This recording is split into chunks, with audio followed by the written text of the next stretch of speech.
nichukue fursa hii kwanza kukaribisha wananchi katika banda letu la Hea katika maonyesho ya Sabasaba ya 50 ambayo yana kauli mbiu ya uvumbuzi, ujasiri na mshikamano. Kwenye banda tuna teknolojia tofauti ambazo tunadili nazo, tunazifinance za miradi ya nishati safi ya kupikia kutoka nje potana na majiko banifu, kuna majiko janja, kuna nishati za sola, umeme jua, lakini pia kuna majiko ya taasisi kama vile shule, magereza, lakini pia ukija ndani kuna maelezo ambayo unapewa kuhusiana na umeme vijijini.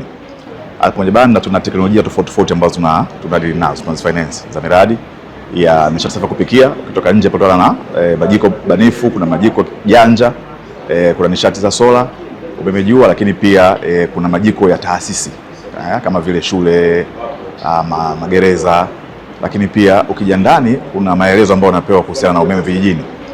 Utaona vijiji vyote database yake au kazi data tunayo hapa na vitongoji vyote tunavyo. Kwa hiyo ukija na maeneo yako ambayo unahisi hayana umeme au una mashaka kwamba hali yake huijui, yana umeme hayana umeme, tunaangalia hapa, tuna search, tunakuonyesha na tunakupa mpango wake.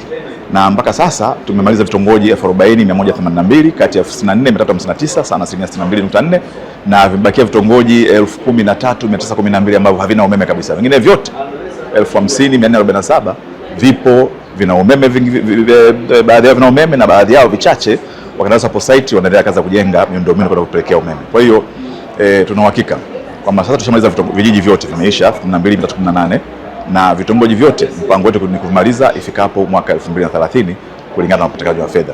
Lakini upande wa kuunga wateja tuna miradi mingine mingi ambayo tunaita ni last mile connectivity. Tunakwenda kwenye maeneo ambayo yana umeme lakini sio wateja wote wana umeme ama sio maeneo yote yamefikiwa na umeme. Kwa miradi hiyo imeanza sasa, tumeanza mikoa mitatu lakini mingine iko kwenye pipeline. Kwa kuhakikisha tunahakikisha kwamba kila mtu, kila mwananchi, kila kaya itafikiwa na umeme kulingana na upatikanaji wa fedha. Kwa hiyo mipango yote tunayo. Sasa hivi tunasubiri, tunafuatilia kupata fedha za kutosha kuweza kutekeleza miradi hiyo. Kwa hiyo sisi kwa maana ya kujipanga tuko vizuri sana. Miradi yote, maeneo yote ambayo yana umeme tunayo na yote ambayo yana umeme tunayo. Kwa hiyo mtu yote akija hapa aje na eneo lake lolote lile. Sisi tunaangalia eneo lina umeme au halina umeme, na kama halina umeme litafikia umeme lini.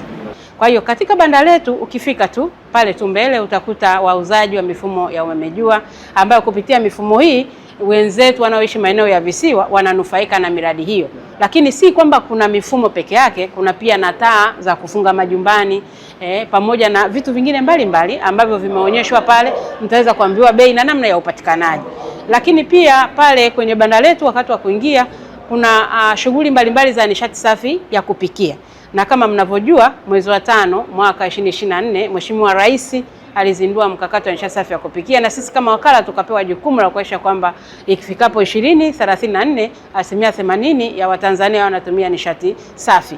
Kwa hiyo hatujabaki nyuma kama wakala. Tunayo miradi mbalimbali tumetekeleza ya kusambaza majiko, mkifika mtaweza kuona, lakini majiko yanayosambazwa na wakala nishati vijijini yana ruzuku kubwa sana ya 80% mpaka 85%, kwa sababu serikali inatambua kwamba wananchi wanahitaji nishati safi ila hawana uwezo wa kuweza kumudu gharama za nishati safi.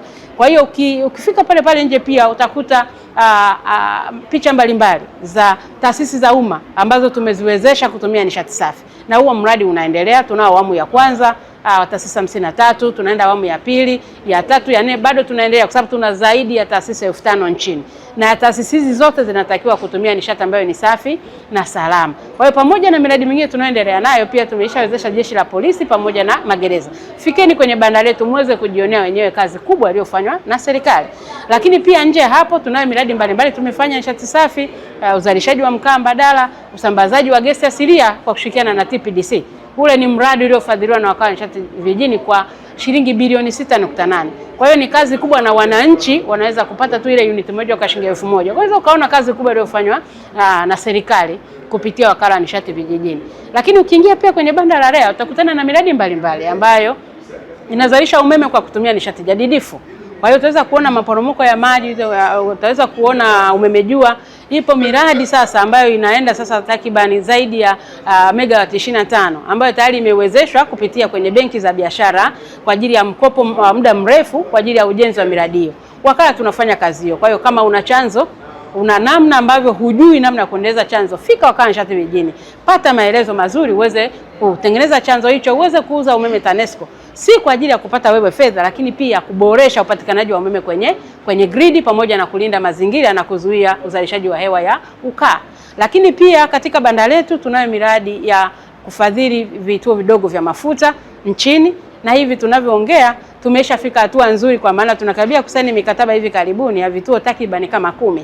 Kwa hiyo wewe kama mwananchi huko maeneo ya vijijini, mahitaji ya mafuta ni makubwa, watu wanapata changamoto, mafuta yanayouzwa kwenye madumu si masafi, lakini pia uhifadhi si salama kwa afya ya binadamu na maisha yetu kwa ujumla. Kwa hiyo fika katika banda letu, pata maelezo, fomu zipo, uliza, utapewa utaratibu mzuri wa kuhakikisha kwamba nao unapata kituo cha mafuta.